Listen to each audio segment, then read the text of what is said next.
El siguiente programa es para todas las edades. No contiene escenas de sexo o violencia. Es apto para toda la familia. Cuenta con el sistema Closed Caption y es financiado con recursos del Fondo Único de TIC.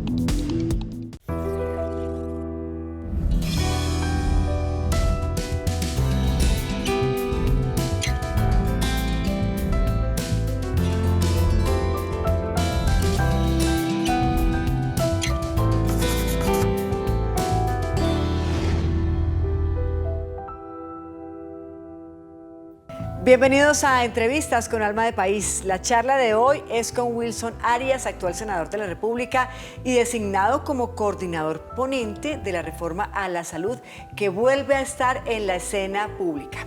El escaleño siempre ha defendido los derechos de las y los trabajadores del país y también se destaca por sus investigaciones pues, con todo lo que tiene que ver con los baldíos, con los terrenos baldíos en el país. Senador, gracias por estar con nosotros. Patricia, muchas gracias por la invitación a toda la audiencia. Qué bueno poder acompañarnos.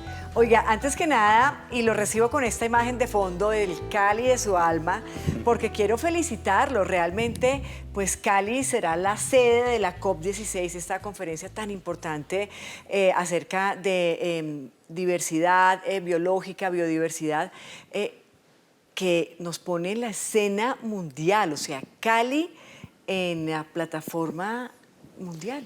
Y un poco muy vinculado también al esfuerzo de Gustavo Petro, a su gran protagonismo internacional, al modo como ha ido instalando unas nuevas narrativas y discursos y preocupaciones, de modo que Cali se convierta en una especie de plataforma de todo eso que tú has dicho, va a ser muy importante. Y bueno, es un acontecimiento económico y social, pero sobre todo académico y de grandísima potencia política. Estamos muy contentos los caleños. Claro, y la gente se preguntará, porque yo me pongo son los zapatos del ciudadano de a pie, de común. Bueno, pero ¿cómo es que escogieron a Cali? O sea, ¿cuáles son esos hilos que se mueven detrás para que sea Cali, en este caso, tremenda anfitriona?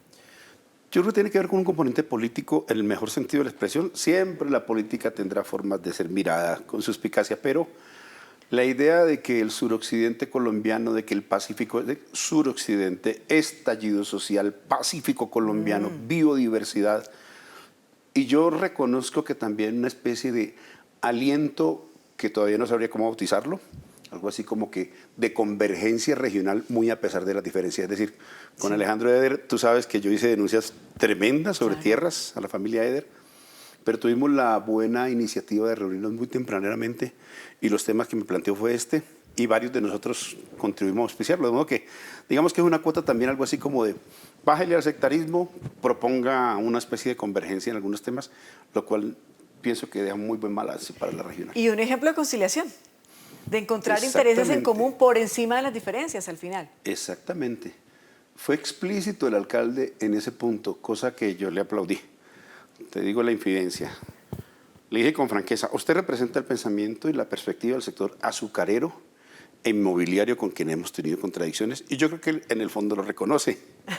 Nosotros presentamos una perspectiva distinta, pero de lo que trata de tener una especie de visión compartida. Creo que él lo entendió y le dio su lugar y su importancia, de modo que cuando se hace eso se cosecha, inclusive, fíjese usted, muy a pesar de las posibles diferencias y matices que tengamos. Usted conoce, por supuesto, el Valle del Cauca, la Cali de su alma. ¿Cuál es esa riqueza realmente en términos de biodiversidad que tiene esta región del país? Pues son como las contradicciones más tremendas. Entonces, lo digo también en la negativa porque no voy a soslayarlo. Sí. Precisamente le hemos, algo así como, le hemos puesto sobre presente a los ingenios de la caña del azúcar que el monocultivo de la caña de azúcar ha cambiado drásticamente el paisaje y la realidad ambiental del Valle del Cauca. Eso es un aspecto. Pero evidentemente también en nombre de ello se ha hablado, por ejemplo, de que se haga una especie de diversificación. Algunos ingenios han prestado cierta atención a esa discusión. Lo quiero de nuevo reconocer. Sí. Esperamos que este evento sirva mucho más para ello. Pero tú te encuentras, de los farallones hacia el Pacífico, te encuentras una de las zonas más biodiversas de todo el continente, de la subregión. Encuentra en el Pacífico, digamos, una confluencia enorme de fauna, de flora, en fin. Espero que también sirva, porque no me sentiría bien si no lo dejamos de mencionar con mucha fuerza, yo mencioné los temas de la Amazonía en relación con los cuales también, ya no solamente Gustavo Petro, y me alegra mucho eso, sino hay una mirada continental e internacional sobre Amazonía. Yo pienso que ese eje en cierta medida se vuelve principalísimo, de modo que por las razones ambientales son muy meritorias. Hay quienes discutían que Bogotá también las tenía. Yo quiero mucho Bogotá, la he querido mucho toda mi vida, pero evidentemente no hay punto de comparación y no soy sectario. Es decir, el Pacífico es por excelencia una zona florida riquísima y muy diversa. No, y por supuesto, si hablamos de biodiversidad y venir a una capital como Bogotá, pues realmente se perdería, ¿no? Que pudiéramos ser de verdad ese foco en términos ambientales que quiere el gobierno nacional y que tenemos per se en nuestro país. Le voy a esculcar un poquito el alma para que le cuente a la audiencia cómo es eso que usted comenzó siendo mensajero en el SENA. Y es que tenerlo hoy de senador o tener una historia como la suya, independientemente del carácter político que trae consigo, pues es bastante inspiradora y es un referente. Yo fui mensajero del SENA ante todo porque quería ser instructor del SENA y en esa época el proceso de selección daba en que había procesos muy internistas y era muy difícil concursar para instructor. De modo que si yo ocupaba otro grupo ocupacional, después podía concursar para instructor.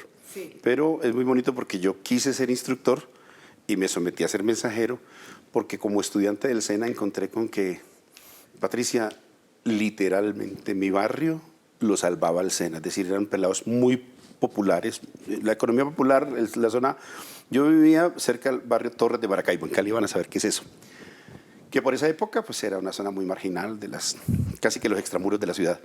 De modo que lo que yo confirmaba era que en mis cercanos, en los familiares y en el barrio, el SENA jugaba un papel muy importante. Y cuando fui al SENA, me patrocinó en esa época, se llamaba así, una empresa, una transnacional cuyo nombre no voy a dar, pero que pagaba muy bien, de modo que yo tuve un ingreso enorme, mayor que el de mis padres, que eran muy humildes. Y me puse a pensar, yo dije, a mí esto que ha hecho el SENA conmigo es formidable, pero además con los del barrio, yo quiero retribuirle. Y además yo era como bueno para enseñar. Entonces quise ser instructor y me sometí a ser mensajero. Y cuando lo fui, me hice presidente del sindicato en un momento en el cual privatizaron el SENA. Entonces se presentó un cóctel, Patricia, donde casi que la historia me tocó la puerta. Y yo no fui capaz de decir no. Eso, entre otras cosas, me hizo aplazar estudios, me hizo aplazar asuntos laborales. Bueno. Se entregó al tema social. Y tumbamos la privatización del SENA. Desprivatizamos el SENA con la primera iniciativa legislativa popular. Recogimos 1.100.000 firmas, presentamos una iniciativa, tuvo éxito, el Congreso la aprobó, tumbamos la privatización del SENA y cuando eso ocurrió, Patricia, yo ya no pertenecía a ese mundo del SENA. Yo ya realmente estaba en el hospital departamental, en los centros de salud. Estaba librando sus luchas obreras que siempre lo han caracterizado. Luchas obreras que se volvieron casi como luchas ciudadanas en un momento en el cual los zapatistas hablaban déjame acordar el salto de lo social a lo político, de que los dirigentes sociales deberíamos volver los dirigentes políticos. Hablábamos de socializar la política y politizar la sociedad, una cosa chéverísima, y a fe que lo logramos. Por eso fui concejal primero en esa politización de lo social, después representante de la Cámara y ahora senador, de modo que he hecho el curso completo desde donde decís hasta ahora en el Senado de la República. ¿Y qué tanto ha cambiado el país? Mucho, mucho. El país ha verificado cambios muy importantes, pues en lo que más o menos todo el mundo reconoce, en su densificación, en su urbanización. Quienes tenemos algunas canas en la cabeza recordamos que las luchas de entonces eran muy rurales en cierta medida. La izquierda era muy campesinista, Patricia, ¿no? La guerrilla era muy campesinista, sí. La izquierda era, todo mundo quería ser campesinista. El M19 un poquito distinto, recuerdas tú, era más urbano. Claro. Pero lo menciono para decir que en ese sentido había mucho feeling con la cosa obrera, popular y campesina, que era como el discurso de entonces. Pero la apertura económica y el neoliberalismo vino a modificar mucho ya la vida, digamos, en términos de las fuerzas productivas nacionales, de la industria nacional, del agro colombiano. Y pues en términos digamos, de balance social no ha sido el mejor. Parte de las reformas que estamos discutiendo tienen que ver con eso, de qué manera volvemos a reivindicar una función social del Estado que se desmeritó durante todas estas décadas. Hablando precisamente de las reformas, el pasado 19 de enero usted es designado como coordinador ponente de la reforma a la salud. ¿Esto qué significa? Y si pudiéramos nosotros hacerle una radiografía muy digamos que concreta, al sistema actual, ¿con qué nos podemos encontrar? Nos encontramos con que la fotografía de hoy, que es la que produjo inmediatamente la Contraloría General, está informando de un desastre en la salud. Entonces, dice el informe que se han medio evaporado, no lo dice así, no encontramos una plata, o solamente 12.4 billones de reservas técnicas, que es algo así como que yo que tengo que tener unos seguros asegurados para poder atender a las personas que van a requerir actualmente o de manera futura, de manera inminente. Yo como EPS, atención, digamos. Como EPS, sí. La EPS necesita hacer unas reservas técnicas y hay otros indicadores muy importantes que tienen que ver con liquidez, patrimonio, que deberían observar. Además de lo anterior, se ha venido a confirmar 13 billones aproximadamente que le deben las EPS a las IPS. ¿Y dónde está esa plata? Alegan las IPS que es una cifra mucho mayor. Las EPS dicen más o menos que han sufrido los rigores de falta de UPC, es decir, los recursos que mensualmente gira en función del número de afiliados que tienen, el Estado gira rigurosamente mes a mes, sí. Y ellos dicen que han sido castigados por esa vía y es básicamente la explicación que han dado. Sin embargo, hay un debate técnico formidable sobre el tema y entonces le pongo otra fotografía. Hace 10 años la Contraloría presentó un informe tan importante como este. Se llamaba una función de advertencia. Entonces dijo, hace 10 años. Hace 10 años. Entonces dijo, a esta hora no tienen los indicadores y eso afecta gravemente la seguridad del sistema y castiga de manera muy notable al paciente, porque si tú le dejas de pagar a la IPS y la IPS deja de pagarle claro. al funcionario, bueno, en fin, finalmente dice el informe actual, la atención cae. Entonces, dice el informe actual de Contraloría, esto se refleja en cuanto a que, ojo a esto, de cerca de 2 millones de peticiones, quejas y reclamos, el 30% son por, esto es tremendo, un nombre que le han tenido que poner ahí, algo así como pedido de vida, súplica de vida. ¿Qué significa eso? Sí, al borde de la Wilson muerte. está enfermo. Claro. Y Patricia, que es amiga, llama y dice, atiéndalo. Y si no lo atienden en 24 horas, es posible que esa persona se muera. Es decir, no estamos hablando de la queja baladí, de todo el que está molesto porque el portero lo trató mal, que ocurre con frecuencia. Todas esas cosas no son súplica de vida. Súplica de vida categoriza un rango, digamos, supremamente apremiante en términos de salud. A eso hemos llegado. Es decir, esto se expresa no solamente en indicadores financieros, sino en atención y servicio y en, Patricia, centenares de IPS quebradas y abandonadas por las EPS durante todo este periodo. ¿No? Que estamos repitiendo hoy, 10 años después. El desafío es que esta reforma, que tiene los antídotos de todo esto, sí, nos permita que en el 2014, 2024 y en el 2034 no nos ocurra lo mismo. Entonces nos digan, se volvieron a perder un jurgo de plata, claro, para decirlo en el lenguaje, sí, de barrio. Mucha plata. Patricia, una EPS se clausura por problemas derivados de lo que he dicho, le mandan las personas a otra EPS y ocurre como un fardo, porque ella también se desploma. La manda sin reservas técnicas. Entonces, Patricia pertenece a una EPS y tiene unas incapacidades, tiene unas enfermedades que se calcula le van a presentar, tiene un embarazo que se esperaba tener. Esas reservas técnicas no se las manda a la nueva EPS, sí, digo, a la EPS que sí, resulta receptora. De modo que después el Estado siempre ha tenido que pagar lo anterior. Es decir, en el fondo, siempre el Estado ha tenido que responder por todo esto.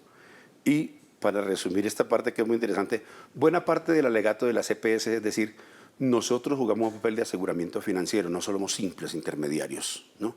En esa intermediación, que ustedes dicen que hemos cumplido muy mal, no se olviden que somos aseguradores financieros. Pura paja. Acaba de decir la Contraloría, ustedes literalmente no hacen aseguramiento financiero. Se han comido un poquito la plata y hay inclusive expectativas de que hayan defraudaciones que tienen una especie de olor bastante discutible. Esa es la situación, pero me cuenta después de la pausa por qué la reforma que está proponiendo el gobierno de Gustavo Petro puede acabar con esta situación que usted y la Contraloría a través de este informe describen de manera excepcional. Perfecto, eso haremos. Ya volvemos a Entrevistas con Alma de País.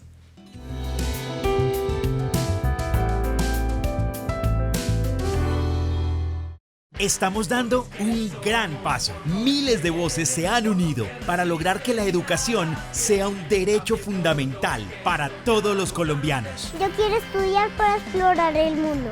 Yo quiero estudiar para tener más y mejores oportunidades en la vida. Yo quiero estudiar para ayudar a mi familia a salir adelante. Yo quiero estudiar para ayudar a transformar mi territorio. Súmate y apoya el proyecto de ley estatutaria, educación de calidad para vivir con dignidad. Colombia, potencia de la vida.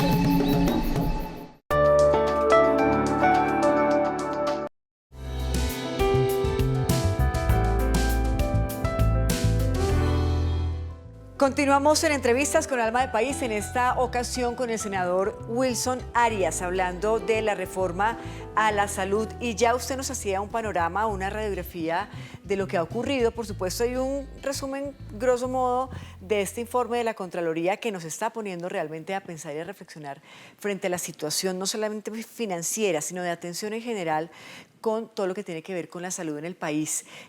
Pero hablemos entonces de esta reforma que propone el gobierno y que está en curso en el Congreso. ¿En qué va realmente y cuáles serían esos puntos, senador, sobre todo de cara al usuario, que es lo que yo creo que al 99% de los colombianos les interesa, puede cambiar o puede modificar? Porque no hace falta, y lo digo yo en mi casa, las tías preocupadas porque le van a cambiar su médico de la EPS, ¿cierto? Y entonces, ¿a dónde lo van a llevar? Porque es que él es el único, y discúlpeme lo que le quiero contar, el único ginecólogo que me conoce, ¿no? Claro, y son temas muy importantes para la ciudadanía. Sí, muy importante.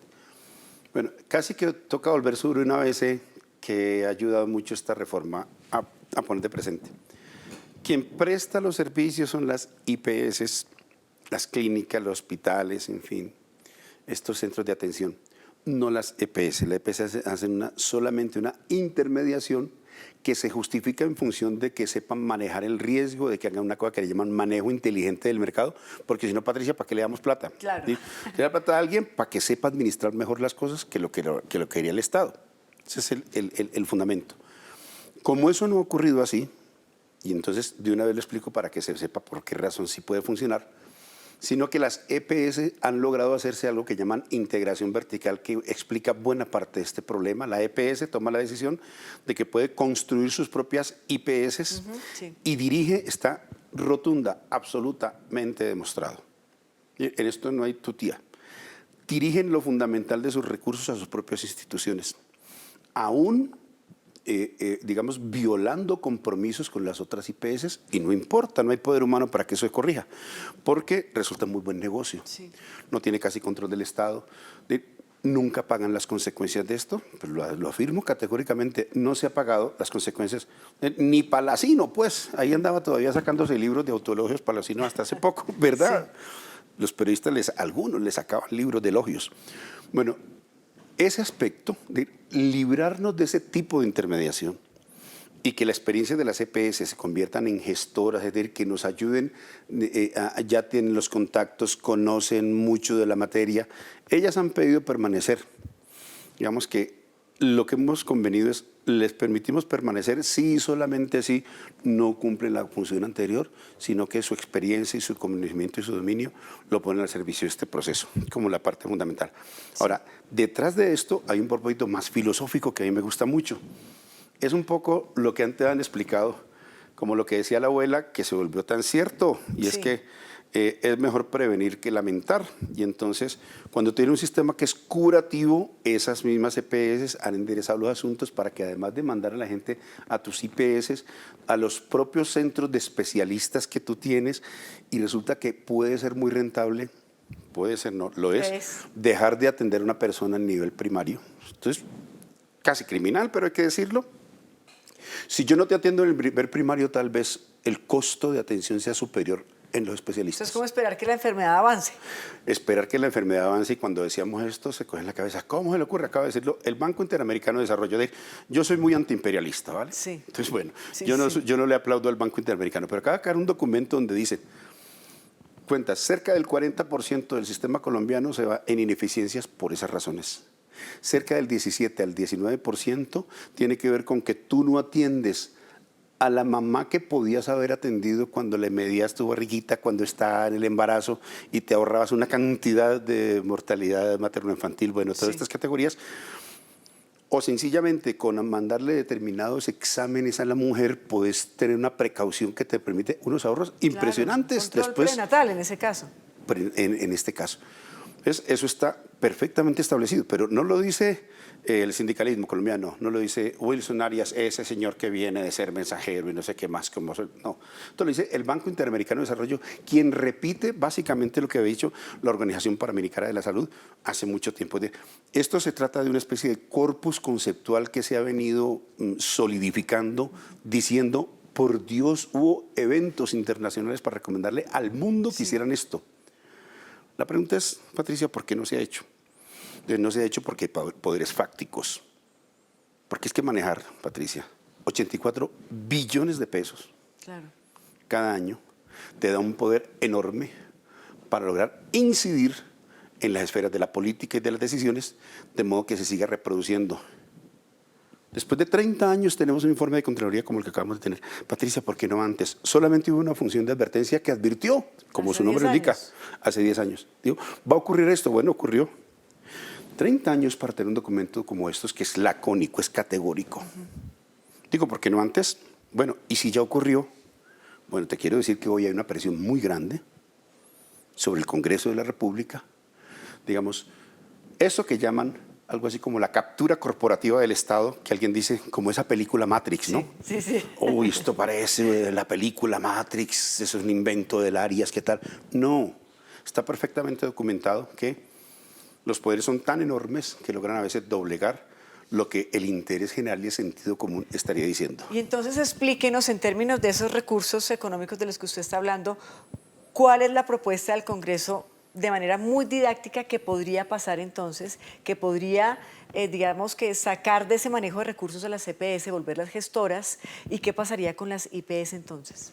Pues el resumen sería, dicho lo anterior, la idea es que en nombre de la prevención, de la promoción y de la atención primaria, que es como la parte filosófica de fondo allí, aprovechemos para que el Estado, desde la ADRES, le gire directamente a todas las IPS, Patricia, públicas y privadas, porque tenemos cerca del 80% privadas y no podemos prescindir de ellas, pero además no sería inteligente para nada prescindir de ellas. Sí es verdad que hay un déficit de atención, 660 municipios no tienen un puestico de salud ni privado ni público, entonces el Estado debe llegar allá. Entonces, eso se va a hacer. Básicamente, digamos, el impulso sería montar muchos equipos extramurales, equipos que se van al barrio, que se van al puesto de trabajo.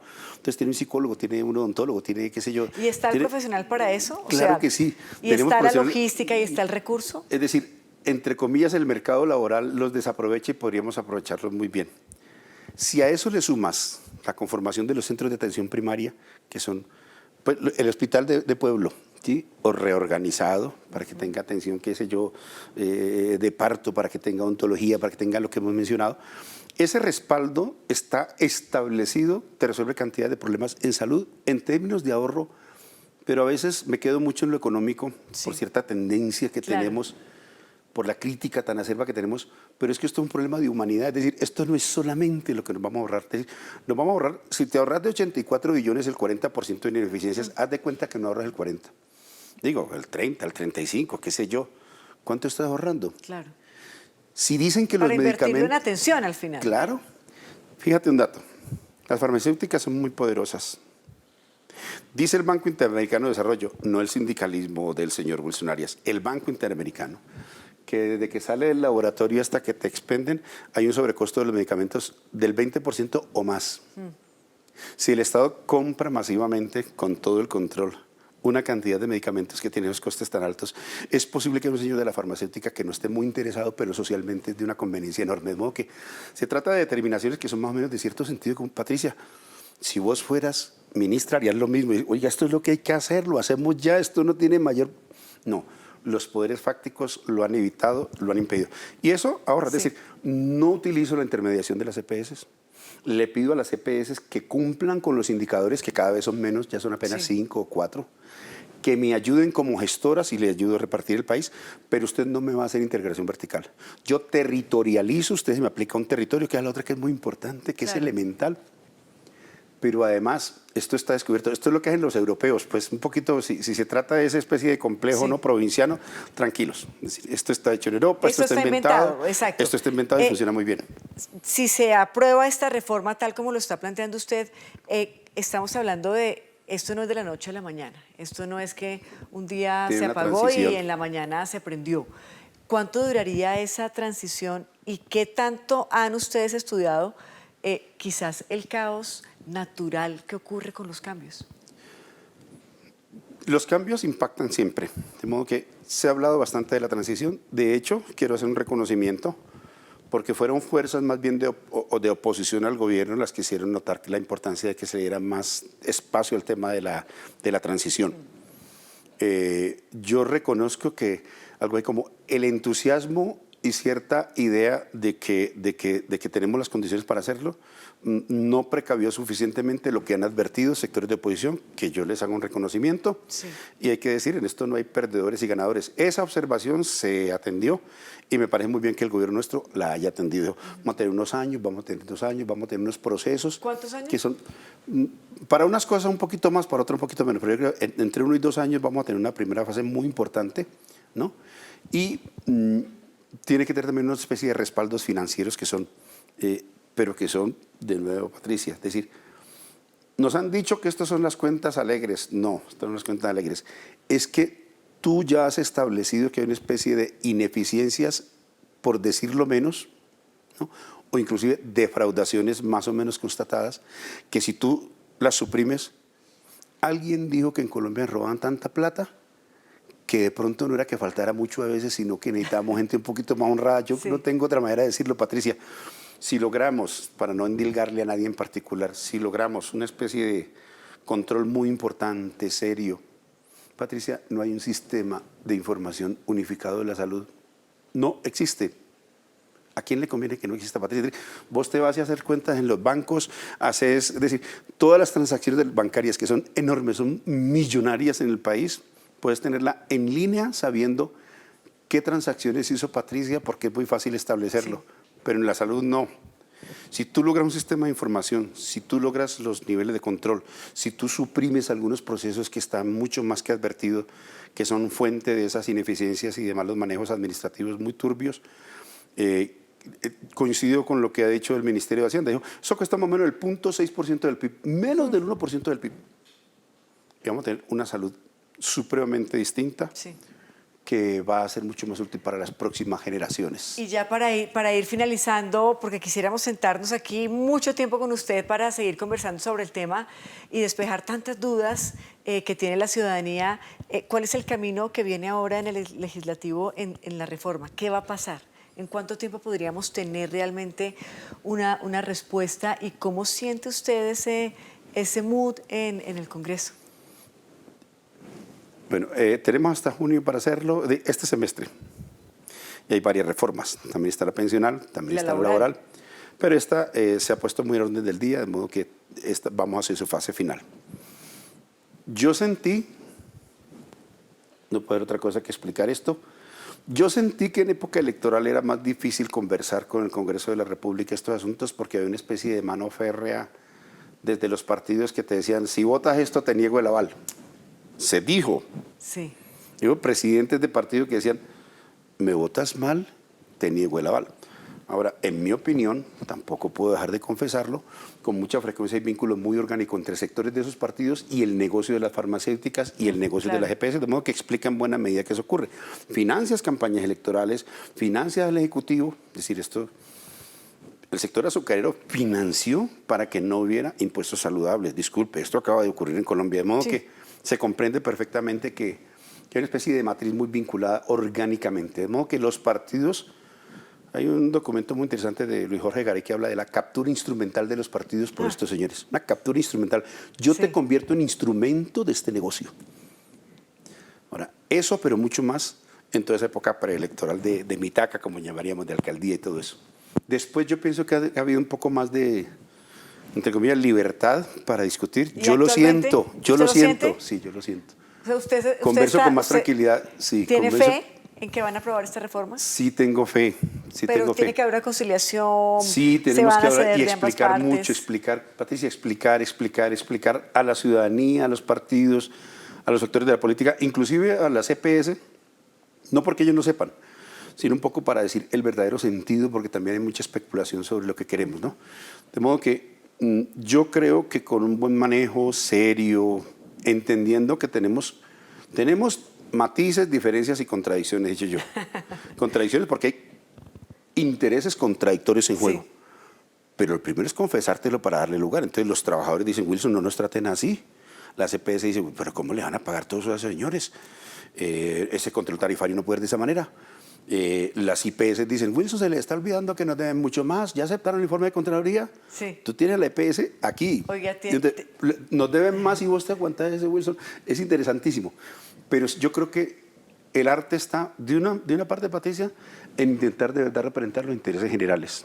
Eso se puede, Patricia. Bueno, pues El equilibrio. ojalá se dé por el bien de la ciudadanía, por supuesto, por el bien del país y del sistema en general. A usted muchísimas gracias por habernos Muchas atendido, gracias. por habernos hablado de otra esquina, de todo lo que conlleva el tema de la reforma a la salud, que sin duda está al orden del día, puesto en la mesa. Y es de interés general. Senador, gracias por estar con nosotros. A ti, Patricia, y a ustedes, a la audiencia, muchas gracias. Gracias por habernos acompañado. Nos encontramos en una próxima oportunidad. Hasta pronto.